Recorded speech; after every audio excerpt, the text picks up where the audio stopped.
Hill Start Assist Control or HAC is an important safety feature in your Kia Sportage. With this feature, you do not have to worry about your car rolling backward when starting on a steep hill. So how do you activate this feature in your Kia? You do not. Hill Start Assist is an automatic safety feature in the Kia Sportage. You don't have to activate it manually. It kicks in automatically when needed. Let me show you how it works. When you're on a steep incline and stop your car, HAC prevents the vehicle from rolling backward for about 2 seconds after you release the brake.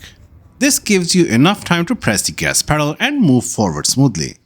The system will release the brakes gradually to help you move forward without rolling backward.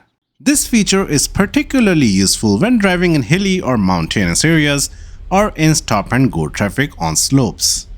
If you found this video helpful, give it a like and subscribe to Wheels Joint for more car tips. Thanks for watching.